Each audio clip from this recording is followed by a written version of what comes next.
2024 में इस साल लोकसभा चुनाव के बाद जो सरकार का गठन दिल्ली में होगा उसमें नरेंद्र मोदी जी को भारत का प्रधानमंत्री बनाना है। मतलब 40 में 40 बिहार से जो सीटें हैं लोकसभा की उसको नरेंद्र मोदी जी के खाते में डालना है। इस तरह की खबर चल रही थी कि उपेंद्र कुशवाहा नाराज हैं, गिला शिकवा है उनके मन में, कुछ भी ऐसा नहीं था।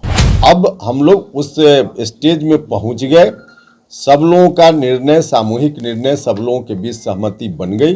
देखिए, बीते कुछ दिनों से लगातार ये चर्चा थी कि उपेंद्र कुशवाहा सीट शेयरिंग को लेकर काफ़ी नाराज़ हैं। लगातार वो मीडिया से दूरियां बनाए हुए हैं, लेकिन आज उन्होंने मीडिया से तमाम बातों पर अपनी प्रतिक्रिया देखी है। देखिए, पूर्व केंद्रीय मंत्री और राष्ट्रीय लोक मोर्चा के राष्ट्रीय अध्यक्ष उपेंद्र कुशवाहा ने साफ साफ कह दिया है कि हमें कोई नाराज़गी नहीं है, हमारी साथ सामूहिक बैठक हो गई है, हमें जितना सीट चाहिए उतना मिल गया है। और इस बार जो है 40 पार जो है मोदी जी का जो नारा है 400 पार और बिहार में 40 पार, ये हम लोग मिलकर इसको पूरा करेंगे। क्या कुछ कह रहे हैं उपेंद्र कुशवाहा, एक बार आप सुने। जिस तरह की खबर चल रही थी कि उपेंद्र कुशवाहा नाराज हैं, गिला शिकवा है उनके मन में, कुछ भी ऐसा नहीं था। ठीक है, गठबंधन में जब वार्ता होती है हिस्सेदारी के लिए, सीटों के लिए या और विषयों पर, तो उसमें हर पार्टी अपने अपने हिसाब से चाहती है कि हमको ज़्यादा से ज़्यादा गठबंधन में हमारा शेयर तय हो।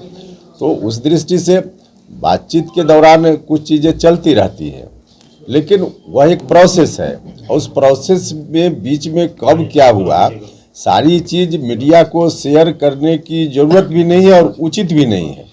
तो इस दृष्टि से जब हम नहीं बोल रहे थे बीच में, तो मेरे बारे में यह भी चल रहा था कि चुप हैं, क्या हैं, नाराज हैं, लेकिन वैसी कोई बात नहीं थी। एक स्वाभाविक प्रक्रिया है, जिस प्रक्रिया के तहत बातचीत हो रही थी, बातचीत पूरी हो गई। बातचीत के क्रम में जो कुछ भी प्रक्रिया के तहत बातें आती है, सारी चीज़ें उसी समय समाप्त हो जाती है जब हम एक डिसीजन के लेवल पर पहुंच जाते हैं। डिसीजन के लेवल पर पहुंचने के बाद हर पार्टी जो उसमें शामिल है, सबका सामूहिक निर्णय वह माना जाता है। अब हम लोग उस स्टेज में पहुंच गए, सब लोगों का निर्णय, सामूहिक निर्णय, सब लोगों के बीच सहमति बन गई और उस सहमति के बाद अब क्या हुआ है, नहीं हुआ है, आप सब लोगों के सामने है। अब हम लोगों का जो संकल्प है, उस संकल्प को लेकर जनता के बीच जाना है। 2024 में इस साल लोकसभा चुनाव के बाद जो सरकार का गठन दिल्ली में होगा उसमें नरेंद्र मोदी जी को भारत का प्रधानमंत्री बनाना है। यह हम ही लोगों का संकल्प नहीं है, देश और बिहार की जनता चाहती है।